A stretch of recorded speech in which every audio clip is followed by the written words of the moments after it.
Welcome to this deep dive. And today we're going back in time to explore the 1906 San Francisco earthquake. It's 5:00 a.m. on April 18th. And Most of the city's asleep. yeah, most of the city sound asleep, completely unaware of the devastation that's about to hit. Right. At this point in history, San Francisco is already a booming city. Yeah.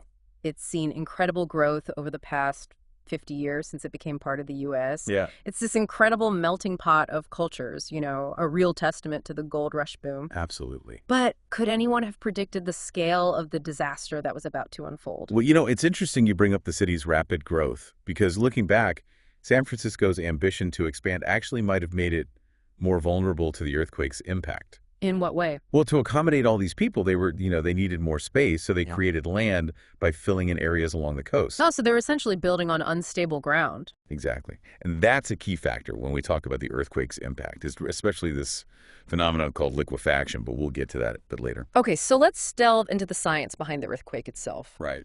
What caused this massive 7.9 magnitude earthquake? Well, it all boils down to the San Andreas Fault. Right. Now, the San Andreas Fault is this major crack in the Earth's crust where two tectonic plates, the Pacific Plate and the North American Plate, are constantly grinding against each other. Okay. And all that friction builds up stress, and when it finally releases, it unleashes this tremendous energy in the form of an earthquake. So this wasn't just a little tremor, this was a major release of pent-up energy. Exactly. It began with a foreshock that lasted about 25 seconds, which must have startled people awake, but then the main earthquake hit, and the shaking continued for a grueling 45 seconds. I can't even imagine 45 seconds of the ground shaking violently. It must have been terrifying. Buildings were crumbling. The air was thick with dust. It must have felt like the end of the world. I've read accounts from survivors, and yeah, it sounds absolutely terrifying. And remember, at this time, San Francisco was largely built with wooden structures. Which, on the one hand, they're more flexible, so maybe that helped during the shaking, but Right. But they also posed a significant fire risk. huge fire risk. And adding to that danger, you have this network of gas lines crisscrossing beneath the streets. Exactly. So we've got a city built on unstable ground, hit by this powerful earthquake lasting almost a minute, with wooden buildings and gas lines everywhere. Were the fires an inevitability at that point? Well, it's hard to say for sure, but the risk was incredibly high. The earthquake shattered those gas lines, igniting fires across the city, and those wooden buildings, they became fuel for the flames. Oh, wow. So it was like a chain reaction. Exactly. And you mentioned earlier how the filled-in land along the coast played a role in the destruction. Can you explain that a bit more, particularly this phenomenon called liquefaction? Sure. So imagine you're standing on what seems like solid ground, but suddenly during the earthquake, it feels like you're sinking into quicksand. Oh, gosh. That's essentially what liquefaction is. The intense shaking causes loose sandy soil, like the kind used to create that filled-in land, to lose its strength and behave like a liquid. So buildings would start to sink, streets would turn into rivers of mud. Exactly. The ground beneath your feet becomes incredibly unstable. Wow, that's terrifying. It's amazing anyone survived at all. The human resilience in the face of such disaster is remarkable. But you're right, the damage was catastrophic, and while the earthquake itself was undeniably powerful, it's important to note that the fires that followed actually caused the vast majority of the destruction. So it was this combination of factors, the earthquake, the fires, and the unstable ground that led to the devastation. It's fascinating how these seemingly separate elements interacted to create such a perfect storm. Exactly. And speaking of the fires, there's one in particular that illustrates just how unpredictable and even ironic the events of that day were.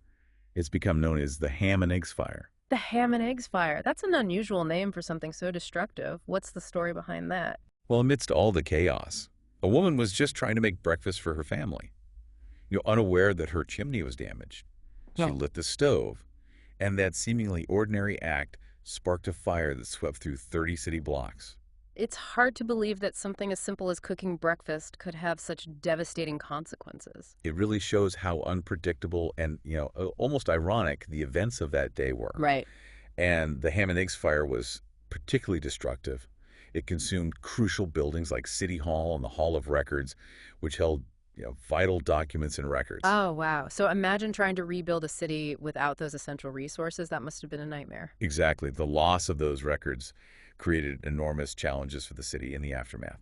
And speaking of impact, I wanted to touch on something you mentioned earlier about the earthquake's disproportionate effect on Chinatown. Right. Can you elaborate on that? Chinatown was almost entirely destroyed. And it wasn't just the earthquake and fires themselves. The attempts to, suppress the fires, particularly the use of black powder to create fire breaks, actually worsened the situation in Chinatown. So it sounds like there were some missteps in the disaster response that actually added to the devastation. Yeah. And in the case of Chinatown, it's hard not to consider the social and political context of the time. This was a period of intense discrimination against Chinese immigrants. The Chinese Exclusion Act was still in effect. So we have this community already facing marginalization, and then they're hit with this devastating disaster and a response that seemed to exacerbate their plight. It's a reminder of how social inequalities can really make certain groups even more vulnerable during crises. Absolutely. And yet, despite all of these challenges, the Chinese community showed incredible resilience. How so? After the fires, there was actually a movement to relocate Chinatown altogether. Some saw it as an opportunity to capitalize on the cleared land. Oh, wow. So they were facing the threat of displacement on top of everything else. Exactly. But they fought back. They formed alliances. They organized protests.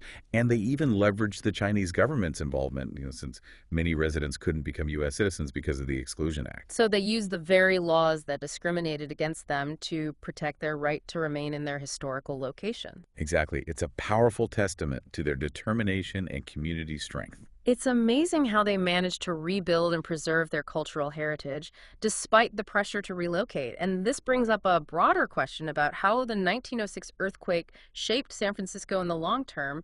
Did it change the way the city thought about disaster preparedness? That's a crucial question. Remember, San Francisco had experienced significant earthquakes before 1906. Right. They'd even witnessed the devastation of the 1871 Chicago fire, which really, served as a warning about urban vulnerability.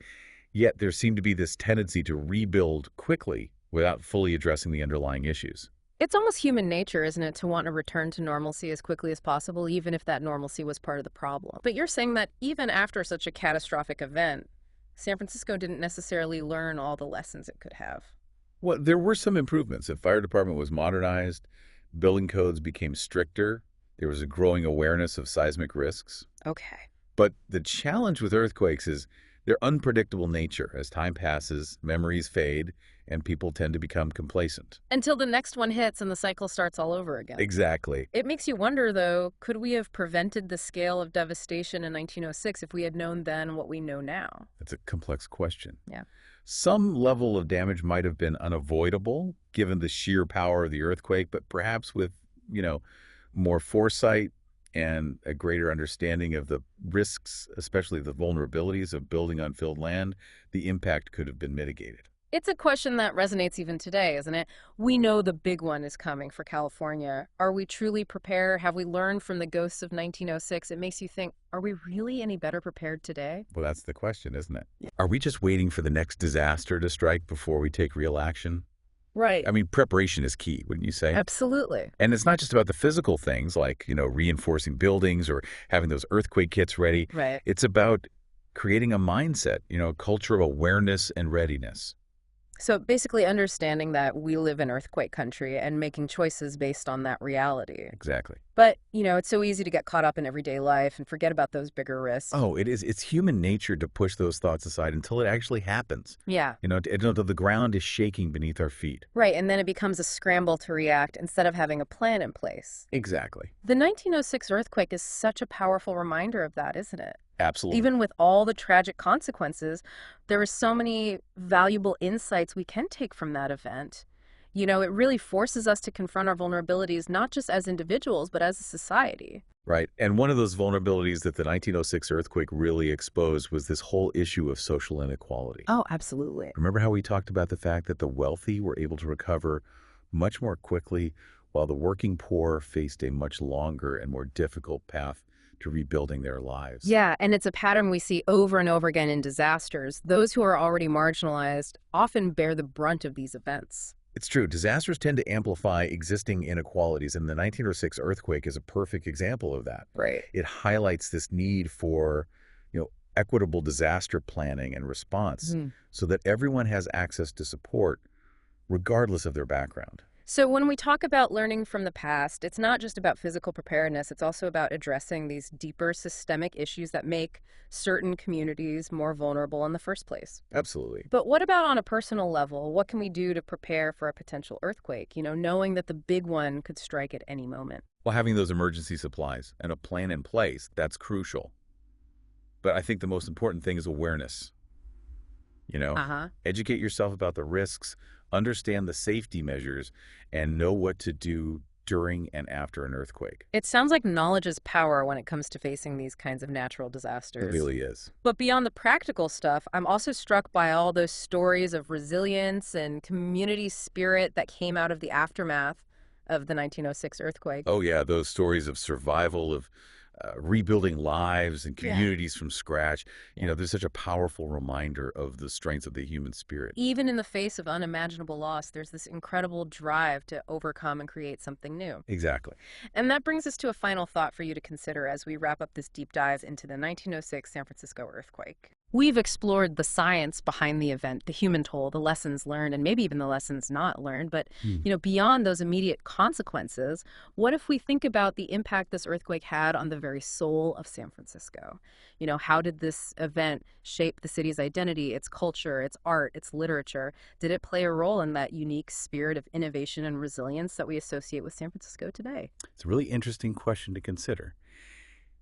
Sometimes it's after these moments of devastation that we discover our greatest strengths, our creativity and compassion. So even though the San Francisco of 1906 is long gone, its echoes continue to reverberate, reminding us of both the fragility and the enduring power of the human spirit. Thanks for joining us on this deep dive into a pivotal moment in history.